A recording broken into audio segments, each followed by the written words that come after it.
কালকা ওয়াজ করছি কোনায় নূরপুর, এখান থেকে ওয়াজ করে গেছি কোনায় জানেন কসবা যমুনা লাস্ট মাথা কত বছর, আবার আইসি বাড়ি আবার দৌড় জুমা নামাজটা ফোর গিয়েই দৌড় মাহফিল করছি কোনায় বরুড়া সরি ব্রাহ্মণপাড়া কইরা আবার দৌড় কোনা জানেন একবারে সদর ব্রাহ্মণবাড়িয়া সুলতানপুর আবার বাইতেছি সকাল 10টা ঘুমাইছি না 2 ঘন্টা মাঝরাত গেছি ফলানে পরীক্ষা ছিল কাগজ চাইছি কই ঘুম চলে আসছি ওই মাহফিল আবার এখানে কই ঘুম বাচ্চাগুলো তো কোন ওটি হইতে পারি না ফলাফলগুলো অভিশাপ দেয় কিন্তু দিন শেষ সবাইকে একটা কথা বলি মনে রাখ চলে গেলে তো শহীদের মর্যাদা পাইবো আমি আর তোরা শহীদের স্ত্রী হবে তোরা হইবি শহীদের ছেলে মেয়ে মনে রাখ এই পথে আর যদি বাঁচি সম্মান সহিত বাঁচবো আর মনে রাখ তোদের এই স্যাক্রিফাইস তোদের এই কষ্ট বাবা দূরে স্ত্রীর স্বামী দূরে তোদের এই কষ্ট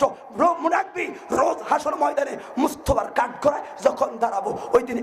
একটা দিনের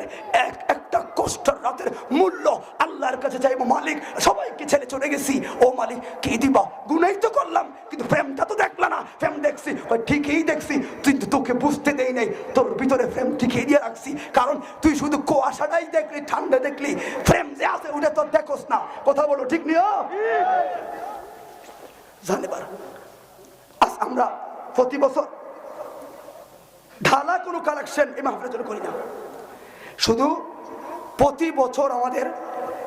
টাকা 5-10-1 লাখ দেওয়ার মতো কিছু নতুন ভাই তৈরি হবে ঠিক নেই মনে করেন এত রাত না আমি ইমাম আমি চাওয়ার অধিকার আছে অন্য কোনো বক্ত হইলে আপনি একটা বাজে কমেন্ট করতেন রাইট ছিল ঠিক নেই এখন আমরা আমাদের পরিবারের লোক এই মাহফিলের জন্য 10,000 20,000 30,000 40,000 মতো লোক আছে দিচ্ছে হয়তো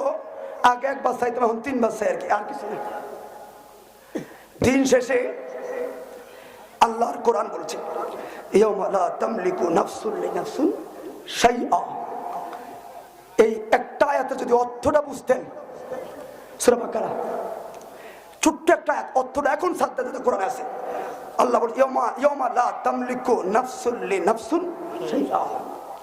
একটা আয়াতের এখন টিপতেন এই যুবকরা